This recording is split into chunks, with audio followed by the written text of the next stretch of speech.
Hey, Greg, why are you coming here looking like that?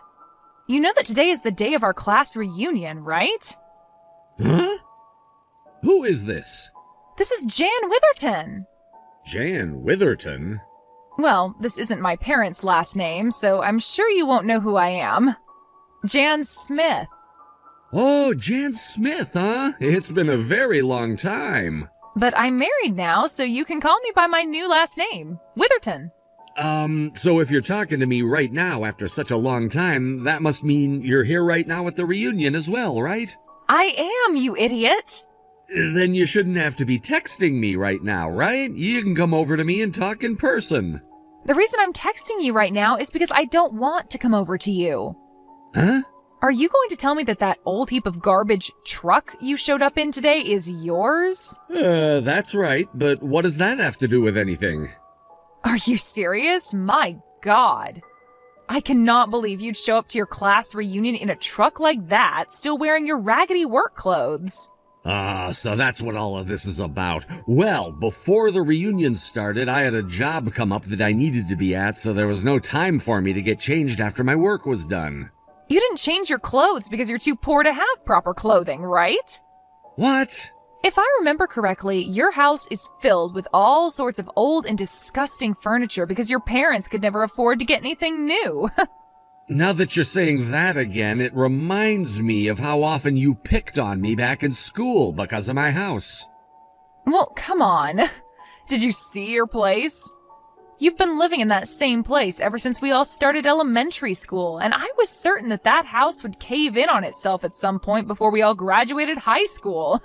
Well, right now my older brother and his wife have that house, and I'm living downtown near the bus station.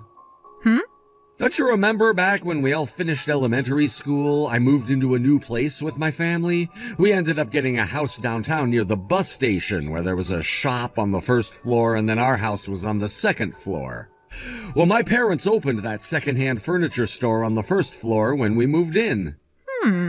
So that's what happened to that old house.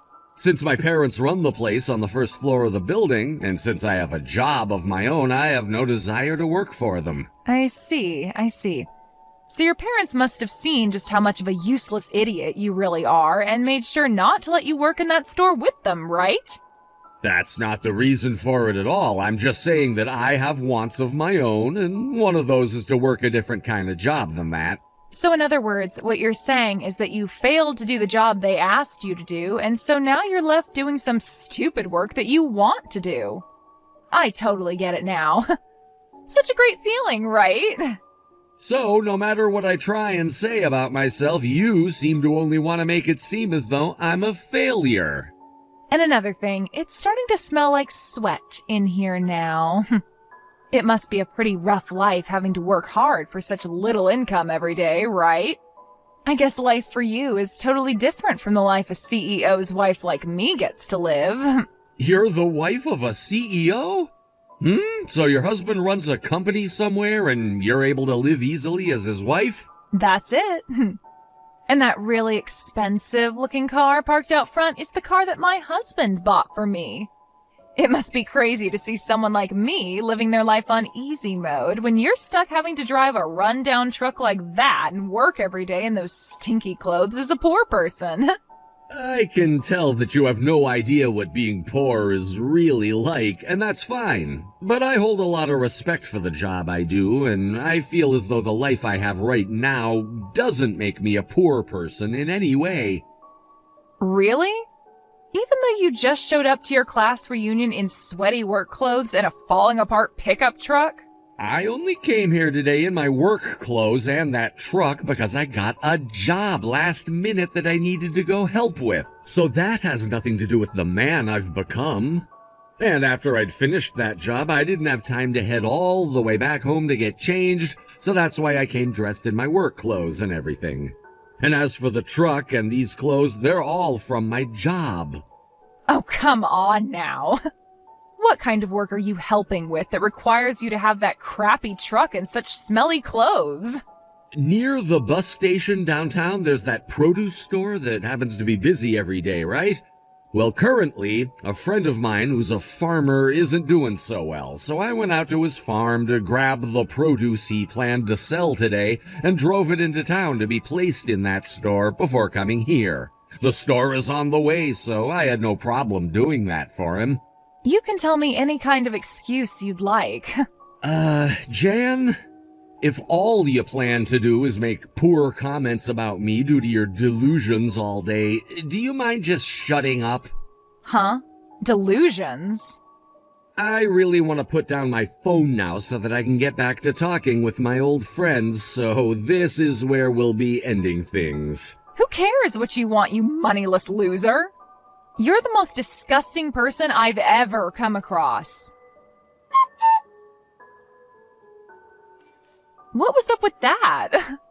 You had wanted time to talk to all your old friends today, but now you're sneaking out. Maybe after talking to everyone for a bit, they started to realize just how much of a moneyless loser you really are, and so you snuck away in embarrassment? Well, it's totally okay for you to not come to the after party, alright? If a loser like you had to come to a party with all of us in those sweaty clothes of yours, well, you get what I'm trying to say, right? Well, actually, the only reason I had to leave is that I have some more work to get done now, and so I had no other choice. But if you still want to doubt what I'm saying, go ahead and ask some of the people I was talking to, and they'll say the same thing. You actually think I'm going to go check on what's happened to you? I do not have the time to go out asking why a poor person like you had to leave the party. That's right, but now that we both understand one another, can you stop texting me about this? Huh? I am a bit jealous that you get to be the wife of a CEO and all that, but don't think that means I care to talk with you. And you should be jealous. I'm like a celebrity to all of you guys. Unlike a moneyless loser like you, I live in a completely different world filled with fancy and gorgeous things. And a true celebrity would never care to talk with me the way you are now. Excuse me? To tell it to you straight, you're being indecent. What the hell did you just say? Do you really think you have it in you to be the wife of a CEO? Because a true wife of one would be helping him with his company rather than using his image to boost your own. Let's put it this way, if I was your husband and I was a CEO and all you did as my wife was spend my money and make fun of others, then I'd probably say that I don't need you as my wife anymore. Don't need me? That's right, don't need you. Right. Now that we're talking about your husband and his job as a CEO, can you go ahead and tell him that he is in debt $7 million to all of his customers and that those relations will be halted for the time being? Huh? $7 million?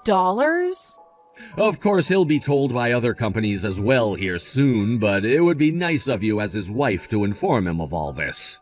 Is this like a downturn? In your case, you're much like your husband's employees, where you're given money by him like a salary every month, right? Well, since your income is on the line much like the rest of your husband's employees, it'd be best that you start to understand the state of his company a bit more.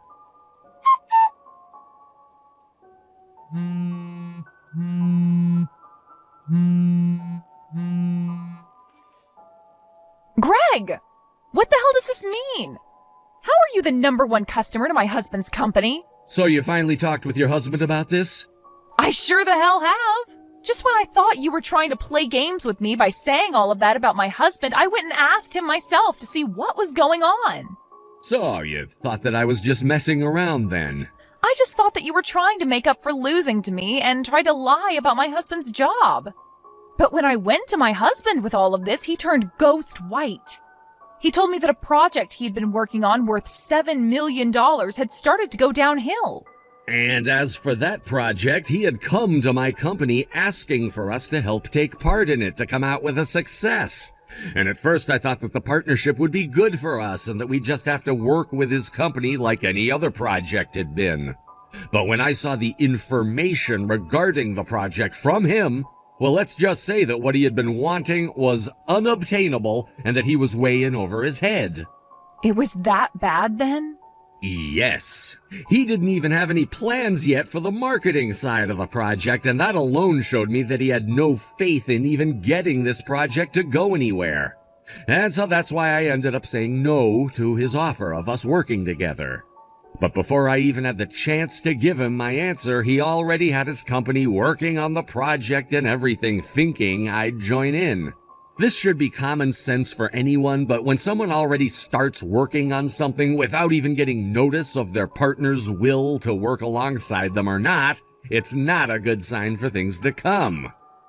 So, after seeing all of this from your husband and his company, I lost faith in doing any more work with him, and so I canceled all projects that were already ongoing with his company and will no longer be a customer of his.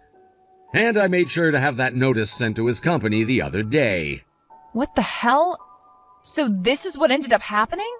I'll have you know on a personal level that your husband has got guts for jumping on a project like that without overthinking things. But when it comes to business, you can't be too hasty like that. It can spell doom for any company when they aren't quite ready yet. And that's why I'd no longer like to do business with him and his company. What the hell does he think he's doing?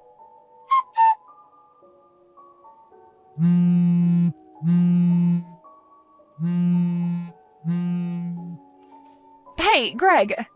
You guys, did you all move out of that house? Huh? Oh, geez, it's you again, Mrs. Jan Witherton. It's been, what, half a year now since we last chatted? It's Smith again. Huh? I divorced that man today. His company ended up going bankrupt, so I made sure that he paid for doing something so selfish as losing his company while married to me. Okay. So you guys moved out of that house? Why are you asking me something like that? I know that back in elementary school your family moved downtown and opened up that used furniture store near the station, but now it's gone and has been turned into an apartment building. Well, my parents moved their store, and when they did that, they sold that place to a housing company. Well, I didn't know they were going to tear that place down and turn it into an apartment building, though, so that's news to my ears. Does this mean that you went to our old house and tried looking for me?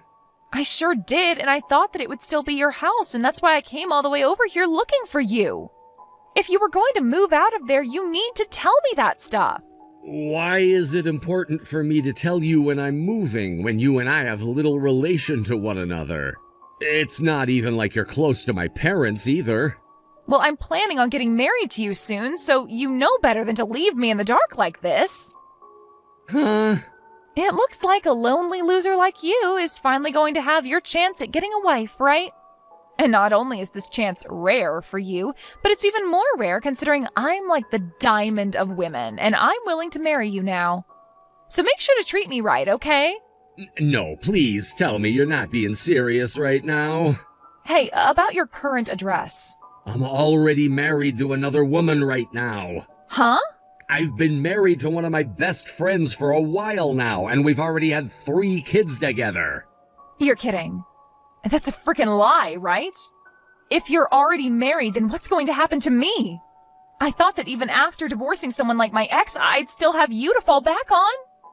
Wait. Why did you think that would be the case? There was never a moment between us where you thought you could become my wife, right? There was, though. Back in middle school, you had a crush on me. I absolutely did not, but... Huh? When you and I were in the same classes in 8th grade, you were always looking over at me like you wanted me in every way. That was me looking at the girl sitting next to you, who is now currently my wife. What? So that's probably why you thought I was looking at you like that back then. And back then you knew about me dating her, right? Wait, you're joking, right? No way. You're telling me that you were into that nerdy little freak of a girl? Well, rather than calling her a nerdy freak, you can call her something like a nerdy and quirky girl. Huh? You're telling me that a freak like her made you fall in love with her more than a goddess like me? You divorce her this instant and come and marry me. Screw you. Marry me right now. Where the hell are you living right now? Greg, marry me. Tell me where you live. Shut up already. What? I'm blocking you now. Wait a goddamn second. Bye-bye. You're supposed to marry me. Right before blocking things with Jan, she made it seem as though I'd really want to marry her. However, what I learned later is that the previous marriage she had with her CEO husband was actually made possible by her stealing him from her younger sister years ago, and that led to her whole family cutting ties to her. And so, because of that, after leaving her CEO husband, she would have nowhere left to go home to. And that's why she was so hell-bent on marrying me. And only a few days after I blocked her, she started to cause a disturbance at the front desk of my office, saying she needed to talk to me and would start tearing her way into my office if they didn't let her in. But before she could do anything to get to me or harm any of my employees, my security was on her like dogs, and they took her away in one of their cars to the nearest police station to have her turned in for trespassing. And ever since she was taken into custody by the police, things have been calm and peaceful for me. However, a couple days after that, I heard more news about her and her ex-husband. And it became clear to me that she never left her husband due to his company going bankrupt. Rather, he had divorced her because she'd been cheating on him with another man from our class reunion. So as of right now, Jan is working her butt off at multiple different jobs trying to make money to pay for her own apartment as well as money to pay off the settlement her ex asked for. Thank you for watching and listening. We hope you enjoyed the video. Don't forget to like this